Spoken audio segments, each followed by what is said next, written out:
एक बार फिर से आपका स्वागत है और शुरुआत बड़ी खबर के साथ में कर रहे हैं। मोदी सरकार की आज आखिरी कैबिनेट की बैठक है। सुबह के 11 बजे मोदी कैबिनेट की बैठक होगी, आखिरी बैठक होगी। आज राष्ट्रपति द्रौपदी मुर्मू डिनर भी देंगी।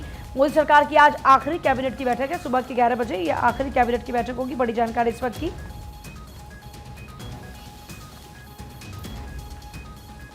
तो बड़ी बैठक आज होगी क्योंकि जानकारी के मुताबिक 9 जून को शपथ ग्रहण हो सकता है। हालांकि राष्ट्रपति भवन की तरफ से तैयारियां शुरू हो चुकी हैं शपथ ग्रहण समारोह को लेकर, लेकिन आज ये बड़ी बैठक होगी।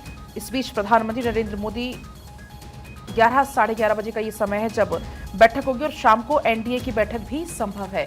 हालांकि अभी इसकी आधिकारिक ऐसी घोषणा कोई जानकारी सामने नहीं आई है, लेकिन आज सुबह पहले बीजेपी की बैठक होगी और फिर शाम को एनडीए की बैठक होने की संभावना है। प्रिया, बिल्कुल के पास कोई जानकारी? हाँ, देखिए, लोकसभा चुनाव परिणाम आने के बाद केंद्र में नई सरकार के गठन की तैयारियां शुरू हो चुकी हैं। दिल्ली में आज मोदी कैबिनेट की आखिरी बैठक होगी। इसके बाद पीएम आवास पर एनडीए घटक दलों की बैठक होगी, जिसमें नई सरकार के गठन में मंथन भी किया जाएगा। तो मोदी 3.0 को लेकर तैयारियां शुरू हो चुकी हैं, क्योंकि ये दूसरा कार्यकाल यहाँ देखिए खत्म हो रहा है और ऐसे में कार्यकाल खत्म होने से पहले जो तमाम औपचारिकताएं हैं उनको पूरा किया जा रहा है। होता यह है कि आखिरी कैबिनेट की बैठक होती है, राष्ट्रपति डिनर आयोजित करती है, तो आज ये सब रहने वाला है और उसके बाद में आगे सरकार के गठन की प्रक्रिया शुरू होगी। देखिए, वहीं प्रधानमंत्री मोदी ने काशी से जमाई है हैट्रिक। बड़ी जानकारी है लखनऊ से भी। राजनाथ सिंह ने तीसरी बार जीत दर्ज की है। तो प्रधानमंत्री मोदी ने यहां पर जीत हासिल की है, बड़ी जीत। तीसरी बार प्रधानमंत्री मोदी वाराणसी से चुनाव लड़ते हुए नजर आए थे और उन्होंने कहा भी था कि अब मुझे ऐसा लगता है कि जैसे मां गंगा ने मुझे गोद ले लिया हो। तो बड़ी जीत प्रधानमंत्री मोदी की यहां पर। इसके अलावा लखनऊ से बात करें, राजनाथ सिंह जो कि चुनावी मैदान में थे, उन्होंने भी यहां पर जीत की हैट्रिक लगाई है। तो वहीं गांधीनगर सीट से अमित शाह की जीत हुई है। 7 लाख से ज्यादा वोटों से अमित शाह ने ये जीत हासिल की है और अहम इसीलिए क्योंकि गांधीनगर की अगर हम बात करें तो भारतीय जनता पार्टी के गढ़ के तौर पर इसे 90 के दशक से देखा जाता रहा है। यहाँ से वाजपेयी साहब चुने गए, यहाँ से लालकृष्ण आडवाणी 5 बार सांसद रहे और सबसे दिलचस्प है कि साल 2019 से पहली बार अमित शाह यहाँ से चुनावी मैदान में थे, उनको यहाँ से सफलता मिलती है और उस वक्त जो अंतर था वो 5 लाख का था और इस बार इसमें इजाफा हुआ है, यानी कि यहाँ पर 7 लाख से ज़्यादा के वोट मार्जिन से अमित शाह ने जीत हासिल की है गुजरात में। और हमेशा से आप देखते रहे कि भारतीय जनता पार्टी का दबदबा गुजरात में देखने को मिला है और इसी दबदबे को एक बार फिर से बरकरार रखते हुए कई सीटों पर भारतीय जनता पार्टी ने यहाँ पर जीत हासिल की है, कई सीटों पर यहाँ पर सफलता हासिल की है। कुल 26 सीटें और इस बार 25 सीटें भारतीय जनता पार्टी जीती है और यहाँ पर अगर कांग्रेस की बात करें तो कांग्रेस को 1 सीट यहाँ पर मिली और सबसे दिलचस्प है कि वोट शेयर की अगर बात करें तो 61.86% ये रहा है बीजेपी का, कांग्रेस का यहाँ पर 31.23% वोट परसेंटेज रहा है। तो गुजरात में ये जो भारतीय जनता पार्टी का जलवा है वो यहाँ पर जारी नजर आया और गांधीनगर सीट से एक बार फिर से अमित शाह ने जीत का रिकॉर्ड बनाया है, बड़े अंतर से उन्होंने जीत हासिल की। और इसलिए दैनिक जागरण में हेडलाइन भी दी गई है कि भाजपा के गढ़ गांधीनगर में शाह ने तोड़ा रिकॉर्ड, 76.48% मत उनको मिले हैं। और इस बीच राजस्थान का भी जिक्र कर लेते हैं क्योंकि जयपुर में बीजेपी की धाक कायम। जयपुर में जीत का अंतर पहले से कम रहा। बीजेपी ने 3,31,767 मतों से जीती, कांग्रेस नहीं ढहा पाई जो गढ़ है। और इस बीच अगर हेडलाइंस की बात की जाए तो दैनिक जागरण में हेडलाइन दी गई है कि राजस्थान में भाजपा की अपेक्षा के अनुरूप नहीं आए नतीजे।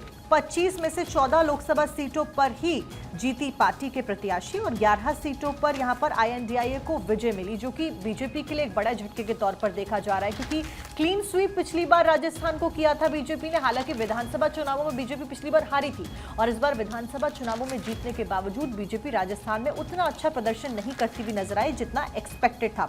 सबसे बड़ी जीत यहाँ पर राजस्थान सीट पर रही जहां पर भाजपा की विश्वराज कुमारी जीतती हुई नजर आई। 92,000 वोटों से ज्यादा से वो जीती और सबसे छोटी जीत जो भाजपा की रही वो जयपुर ग्रामीण सीट पर रही जहां पर भाजपा के राव राजेंद्र सिंह केवल 1615 वोटों से जीते हैं। और कौन कौन से दिग्गज जीते हैं वो भी यहां पर बताए गए। लोकसभा अध्यक्ष ओम बिरला कोटा से, केंद्रीय मंत्री भूपेंद्र यादव, अर्जुन राम मेघवाल बीकानेर और साथ में गजेंद्र सिंह शेखावत जोधपुर सीट से और भाजपा के प्रदेश अध्यक्ष सीपी जोशी चित्तौड़गढ़ से यहां पर जीत गए हैं। पूजा, देखिए, जाहिर तौर पर राजस्थान में बीजेपी को उम्मीद ये थी कि 25 की 25 सीटें एक बार फिर से बीजेपी के खाते में होंगी, लेकिन भाजपा को झटका लगा और यहाँ पर 11 सीटें छीन ली गई।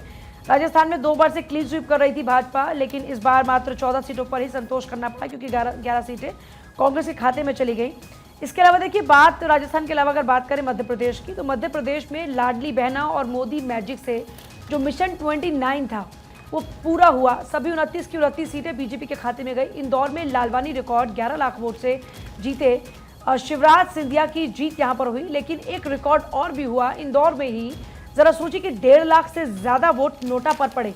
गुना की बात करते हैं, ज्योतिरादित्य सिंधिया ने जीत हासिल की। देवास और रतलाम में भी बीजेपी उम्मीदवार जीते। पूर्व सीएम शिवराज सिंह विदिशा से रिकॉर्ड मतों के साथ में जीते। देखिए मध्य प्रदेश में लाडली बहन योजना और पीएम मोदी का मैजिक कायम रहा। बीजेपी ने पहली बार राज्य की सभी 29 लोकसभा सीटों पर अपना कब्जा किया। कांग्रेस 0 पर आउट हुई और राज्य कांग्रेस मुक्त हो गया। पिछले 4 दशक से ज्यादा समय से जिस छिंदवाड़ा सीट पर पूर्व सीएम कमलनाथ का प्रभाव रहा करता था, उस पर भी इस बार भाजपा ने जीत दर्ज की और पूर्व सीएम दिग्विजय सिंह और कमलनाथ के बेटे नकुलनाथ तक चुनाव हार गए।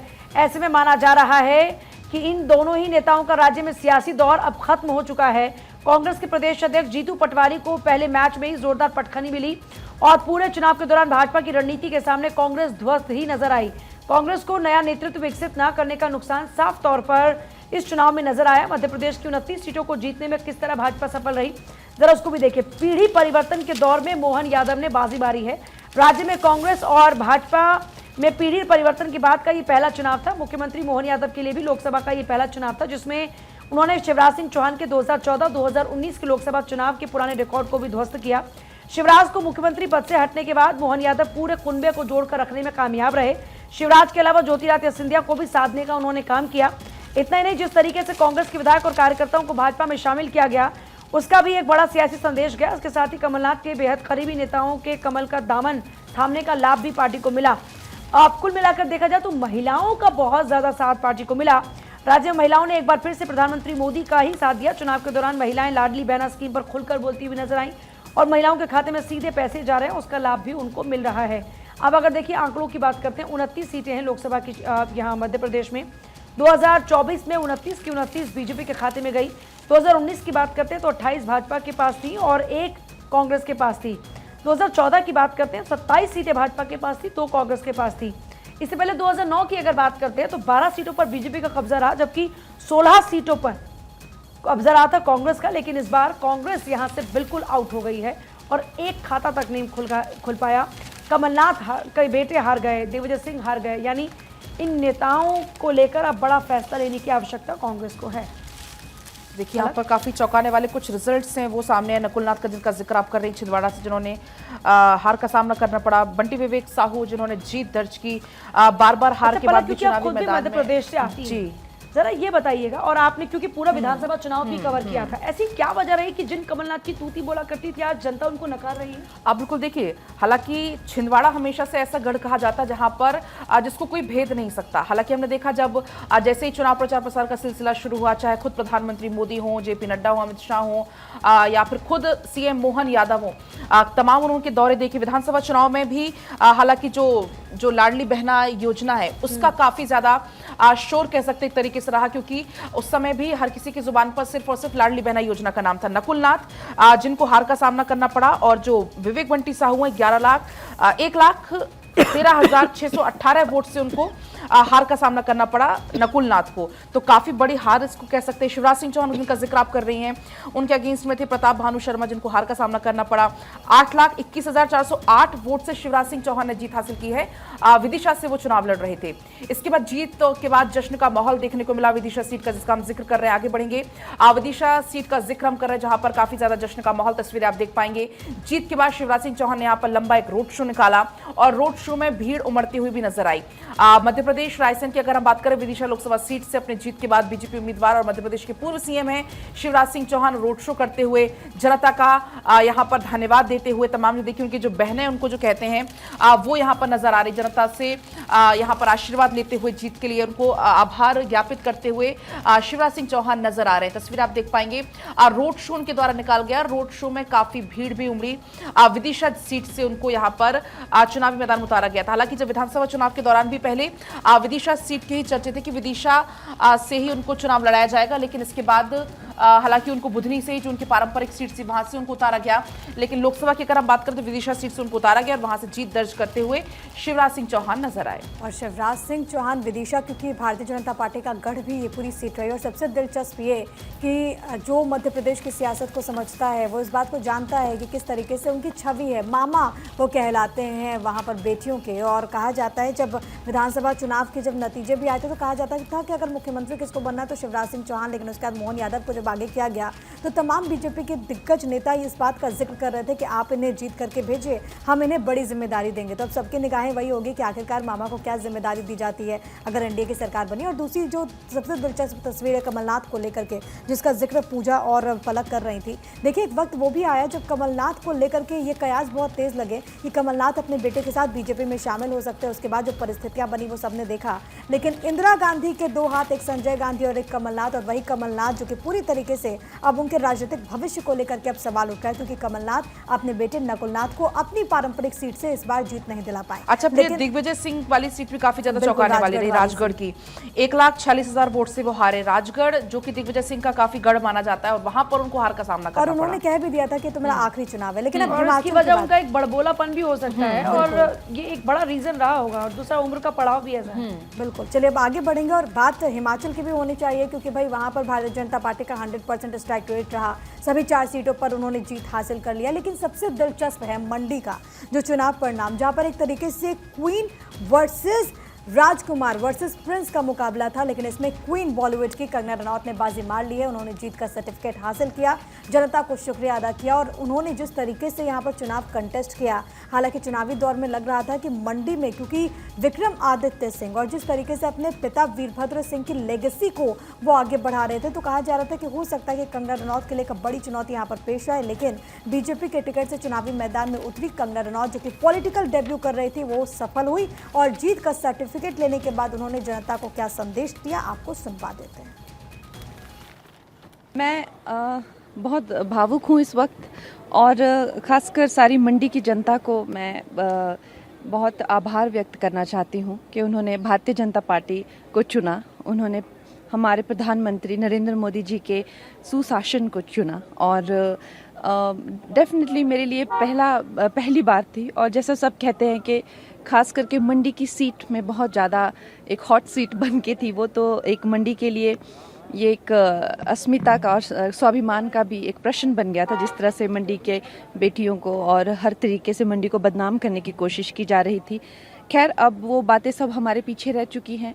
महिलाओं को ये एक नया आत्मविश्वास देगा और मंडी जो है प्रधानमंत्री जी के नेतृत्व में बहुत विकास करेगी।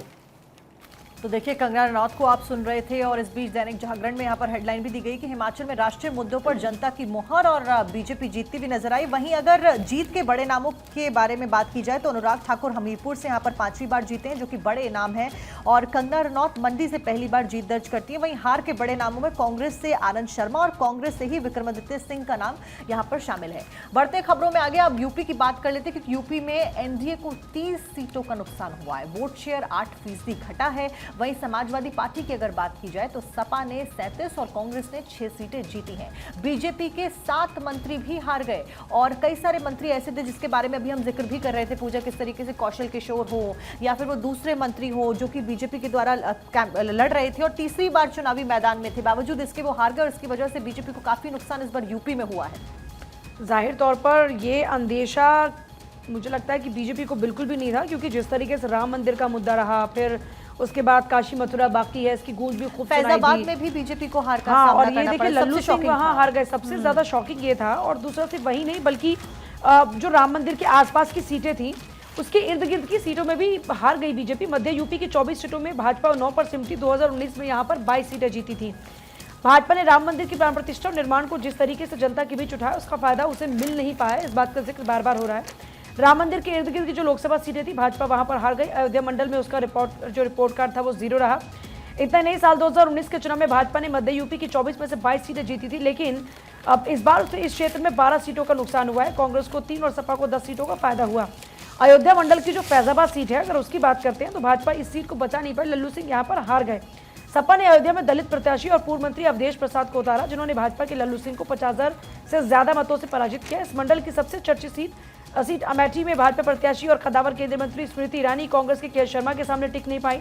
ऐसी बाराबंकी की बात करते हैं तो कांग्रेस के तनुज पुनिया ने 2 लाख से ज्यादा मतों से भाजपा प्रत्याशी राजरानी रावत को हराया। और यहाँ देखिए मंदिर से उपजी किसी तरह की लहर यहाँ तक नहीं पहुंच पाई, ये साबित किया।